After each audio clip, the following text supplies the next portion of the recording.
നമ്മൾ നിൽക്കുന്നത് പുത്തുമലയിലാണ്. പുത്തുമലയിലെ ഈ ഭൂമി ജൂലൈ 30 ഹൃദയഭൂമി എന്നാണ് പഞ്ചായത്ത് ഈ ഭൂമിക്ക് നൽകിയിട്ടുള്ള പേര്.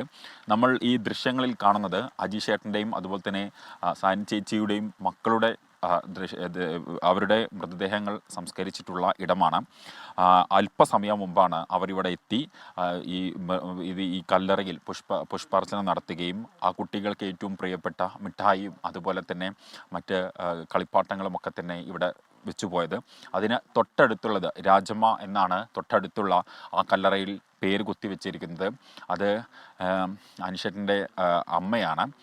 അമ്മയും അതുപോലെ തന്നെ 3 മക്കളെയുമാണ് അവർക്ക് ഈ ദുരന്തത്തിൽ നിന്ന് നഷ്ടമായിട്ടുള്ളത്. ഇന്നലെ നമ്മൾ അവരുടെ വീട്ടിൽ പോയിട്ടുണ്ടായിരുന്നു. പോയ സമയത്ത് ഇപ്പോഴും അവരതിൽ നിന്നും പൂർണ്ണമായിട്ടും മുക്തമായിട്ടില്ല എന്ന് വേണം പറയാൻ. കാരണം ഇന്നലെയും നമ്മൾ അവരെ കൂടി സംസാരിക്കുന്ന ഘട്ടത്തിൽ നിറകണ്ണുകളോട് കൂടിയിട്ടാണ് അവർ നമ്മളോട് സംസാരിക്കുന്നത്. ആ രാത്രി അവർ ഓർത്തെടുക്കുന്നത് അങ്ങനെയാണ്. അപ്പം അവർ ഈ ഒരു ദുരന്തത്തിൽ അവർക്ക് നഷ്ടമായിട്ടുള്ളത് 5 പേരെയാണ്.